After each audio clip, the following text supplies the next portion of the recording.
I buried my husband 9 months ago, or so I thought. His name was Gerald. Gerald Allen Whitmore.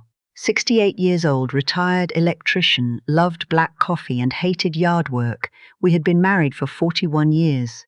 41 years of grocery lists on the refrigerator, of arguments about the thermostat, of him stealing the blanket every single night no matter how many times I'd told him not to. 41 years. They were told me it was his heart. That is what the death certificate said. Cardiac arrest. March 14th, a Tuesday. I planned the funeral myself, because that is what wives do. I picked the casket, mahogany, because Gerald always said he liked things that lasted. I chose the hymns. I stood at the grave in the cold, and I watched them lower him into the ground, and I told myself to be strong. I told myself he would have wanted that. I went home to an empty house, and I sat in his recliner, and I cried until I had nothing left. That was 9 months ago. Last Friday I was at Kroger. Nothing special about the day. I needed milk and butter and one of those rotisserie chickens because I had stopped cooking real meals since he passed. Why cook for one person? You spend 40 years cooking for a family, and then one day you are standing in your kitchen, measuring out a single portion of pasta, and something inside you just goes quiet. I was in the cereal aisle. I had Gerald's brand in my hand. Old habit. I still reached for it without thinking, when I looked up and saw a man at the far end of the aisle turning the corner. The way he walked stopped my heart. I know it sounds dramatic. But there is something about the way a person you love moves through the world that you recognize before your brain has time to catch up. The slight hitch in his left knee, the way his right shoulder dipped just a little when he pushed the cart, the particular angle of his head when he was reading labels. I knew that body. I had spent 41 years next to it. I set the cereal box down on the shelf. I followed him. My cart bumped against a display and I didn't stop. A woman said, "Excuse me," and I walked past her without answering. I turned the corner into the produce section, and there he was, standing in front of the apples, holding one up and squinting at it the way Gerald always did. Always examining the fruit like he was making some kind of important decision. I stood there for what felt like a full minute. My hands were shaking. I thought, "You are losing your mind, Sylvia. You are a 64-year-old widow having a breakdown in the produce section of a Kroger in Columbus, Ohio. You are seeing things." Then he laughed. Someone behind the display said something I couldn't hear, and the man laughed. Gerald's laugh. That low rumble that always started in his chest before it came out, and I felt the floor shift under me. I grabbed the edge of a refrigerated case to keep from falling. Someone touched my arm. A young store employee asked if I was all right. I said yes. I said I was fine. I was not fine. I watched him push his cart toward the checkout. He was wearing a green jacket I had never seen before. His hair was cut differently, shorter on the sides. But it was him. I would know Gerald Whitmore anywhere on this earth. He was alive. If my husband was alive, then who was buried in that grave?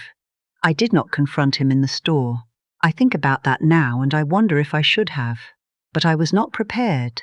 I was in sweatpants. I had half a rotisserie chicken in my cart. I had spent 9 months believing I was a widow. I was not prepared for any of this. I watched him pay for his groceries. I watched him walk out the automatic doors. I stood at the window near the entrance, and I watched him load bags into the back of a silver pickup truck. Not his old truck, a different one, and I memorized the license plate before he pulled away. Then I sat down on the bench near the exit doors, the one they put there for elderly people who need to rest, and I breathed. I called my daughter. Her name is Deborah. She is 38 and lives 20 minutes from me in Westerville. She has her father's same thick eyebrows and his talent for staying calm when everything is falling apart. I called her, and when she answered, I could not speak for a moment. She said, "Mom? Mom, are you okay?" I said, "I need you to come to Kroger." She thought I had fallen. She drove there in what must have been 8 minutes, because I was still on the bench when she came through the doors half out of breath. She crouched in front of me and took my hands, and I told her what I had seen. She went very still. "I want you to understand. My daughter did not say you're imagining things, Mum. She did not say you've been under a lot of stress. She looked at me for a long time with an expression I could not read, and then she said very quietly, "Are you sure?" I said, "Deborah, I was 6 feet away from him." She said, "Okay, just that, okay. Not relief, not disbelief, just okay." And something about that word, the way she said it, sat wrong with me, but I was too shaken to think about it clearly.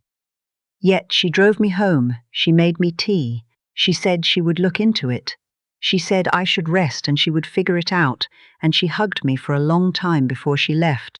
I did not sleep that night. By 2 in the morning I was at my kitchen table with a notepad and the license plate number I had memorized. I had a neighbor once. Her husband had worked for the DMV for 30 years before he retired, but that felt like too much to explain, too much to involve someone else in, when I still didn't understand what I was dealing with. So I started with what I had. I knew the truck, I knew the plate. I wrote down everything I remembered: the green jacket, the haircut, the grocery items I had seen him put on the belt, orange juice, sandwich bread, a 6-pack of Sprite. I wrote down the direction he turned out of the parking lot. I wrote down the time. Then I started thinking about the months before the funeral. Gerald had been sick, that was true. He had complained about chest pain in February. He had gone to the cardiologist. I had sat in that waiting room with him. I had held his hand when the doctor talked about risk factors and medication adjustments. That had been real. I had not imagined it. But I had not been in the room when he died. That was the thing I kept coming back to. Gerald had died at the hospital, they told me, during what was supposed to be a routine monitoring visit. They called me at home. By the time I got there, he was already gone. I had not seen him die. I had taken their word for it. I had taken everyone's word for everything. The next morning I drove the direction I had seen the truck turn out of the Kroger parking lot. I know how that sounds. I know it sounds like something a person does in a movie. But I was 64 years old and my husband was apparently alive, and I had nothing but a license plate number and the memory of a green jacket, so I drove. It took me 3 trips over 2 days. I would drive slowly down streets in the neighborhoods to the east of the shopping center, the kind of neighborhoods with sidewalks and big trees and houses with good bones. I felt foolish every time I turned around in a cul-de-sac and drove back out. I felt foolish and I did not stop. On the second afternoon I found the truck. It was parked in the driveway of a house on a street called Fenwick Court. The house was white with dark blue shutters and a big oak tree in the front yard, a hanging basket of fake flowers on the porch, a welcome mat that said "Home, Sweet Home," a child's bicycle leaning against the garage door. I sat across the street in my car for a long time. A woman came out of the house. She was maybe 55, heavy-set with dark hair pulled back. She called something toward the house and laughed, then went to the mailbox.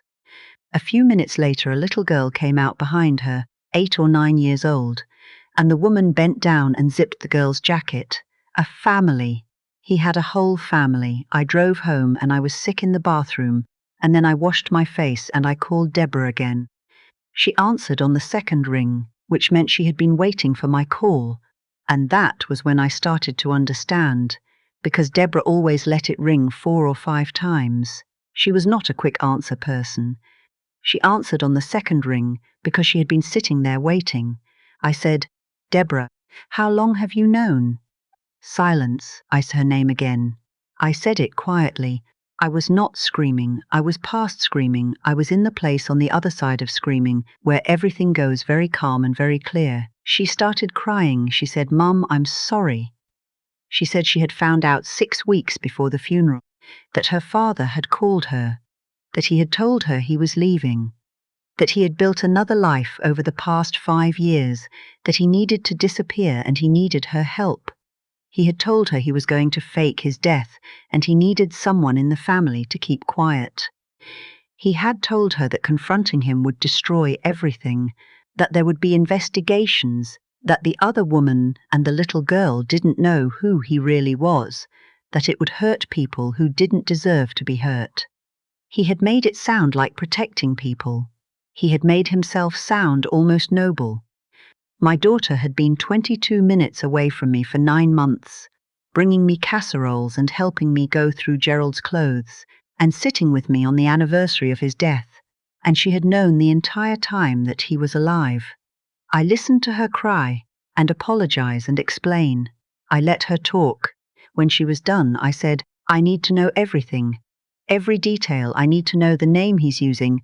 I need to know if there was a real body in that grave. I need to know everything, Deborah, she told me. The body in the grave was real. Gerald had known a man from years ago, a man who had no family, who was terminally ill and had died in a hospice in January. Gerald had paid someone, I still don't know exactly who, I may never know, to arrange the paperwork, the death certificate, the hospital call, the whole procedure. He had been planning it for over a year.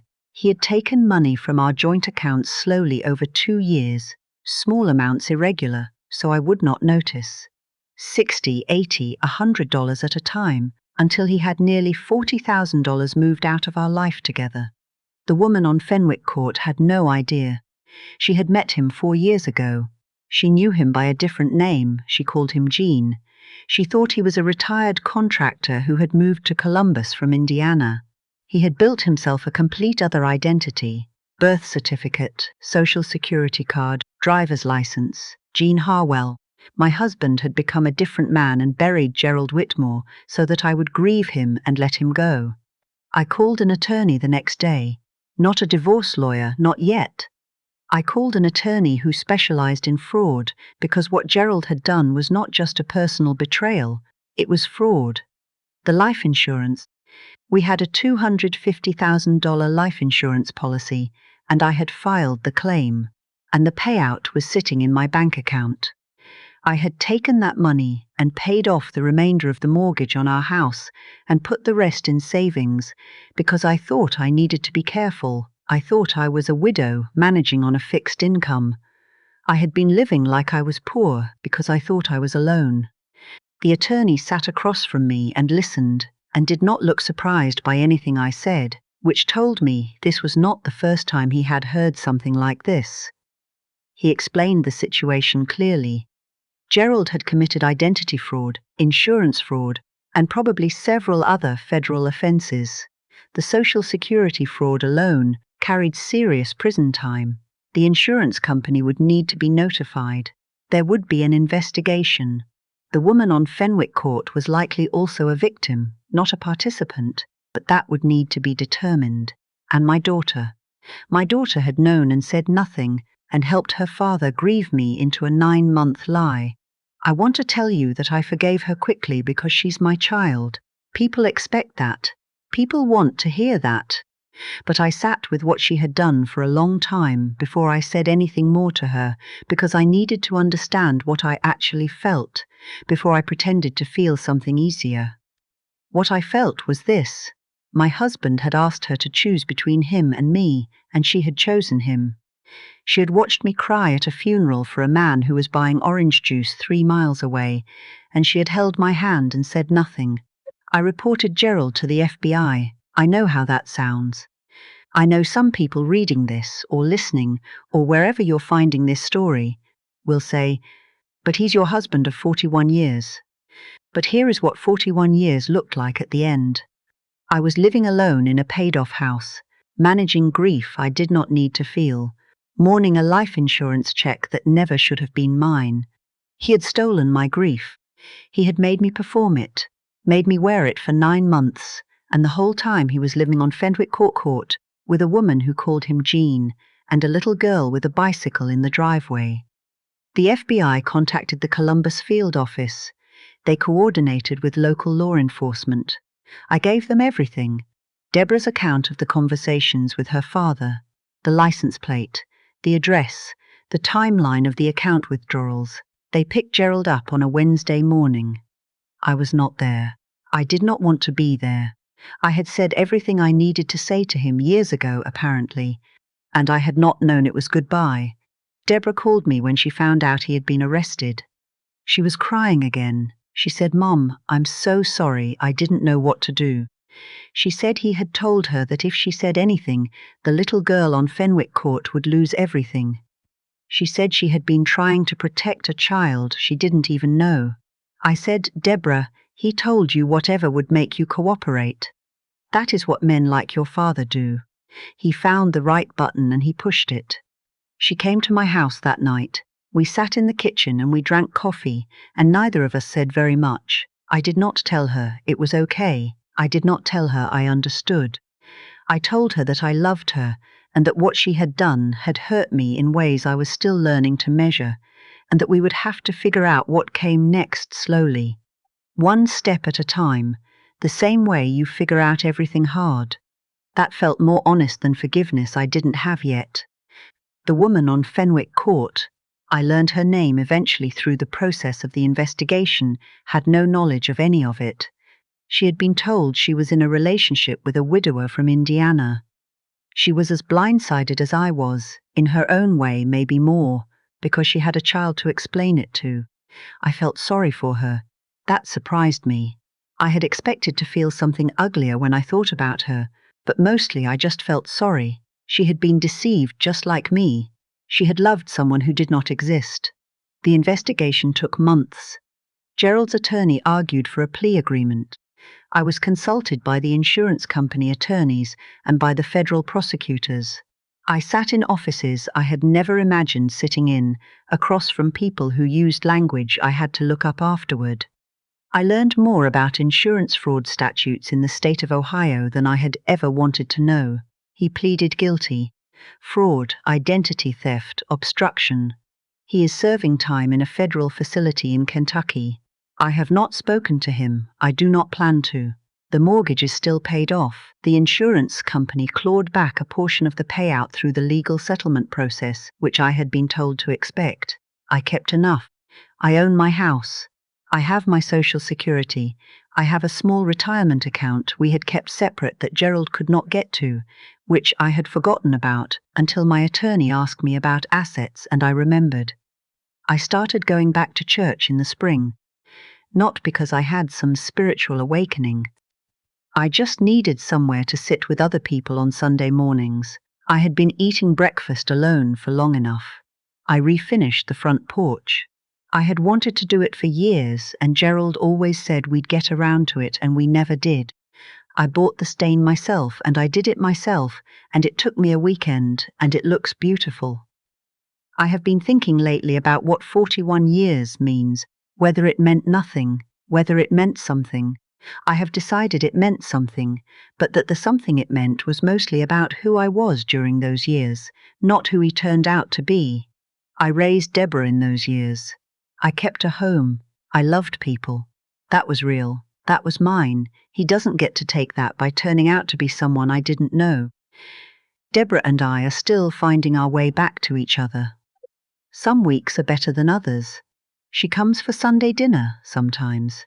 We are careful with each other right now. I think that's honest. I think that's what it looks like when love survives something it probably shouldn't have to.